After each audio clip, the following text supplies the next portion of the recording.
আসসালামু আলাইকুম। আশা করি মহান আল্লাহ তাআলার অশেষ রহমতে আপনারা সবাই ভালো আছেন। এই যে আজকে ধাপড়ি পরিষ্কার করতে হবে। 2-3 দিন যাবৎ বৃষ্টিতে ধাপড়ি তলা একদম মানে একদিকে মল্টিং আরেকদিকে বৃষ্টির পানি গ্যাসের মতো হয়ে যাইতেছে। এর কারণে দ্রুত পরিষ্কার করে ফেলতেছি। প্রত্যেকটা ধাপের তলায় যে অবস্থা, তো এইভাবে যদি 2-1 দিন থাকে তা কেউ তো অসুস্থ হয়ে যাবে, চোখে পানি চলে আসবে, বদহজম হওয়ার সম্ভাবনা থাকে। তো এখনই ধাপিটা পরিষ্কার করে ফেলবো, পরিষ্কার করে তারপর দেখাচ্ছি। ধাপড়ির তলাটার অবস্থাটা জাস্ট একটু খেয়াল করুন। দেখছেন কি পরিমাণ ডাস্ট,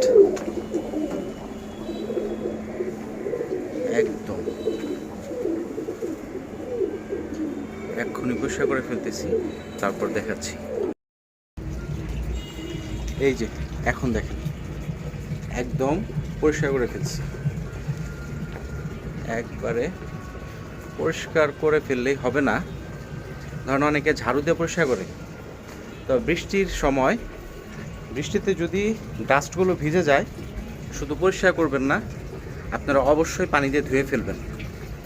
আর পানি দিয়ে যদি না ধোন তাহলে কোনো লাভ হবে না, সেই ডাস্ট ওগুলো থেকে আবারও জীবাণু থাকবেই।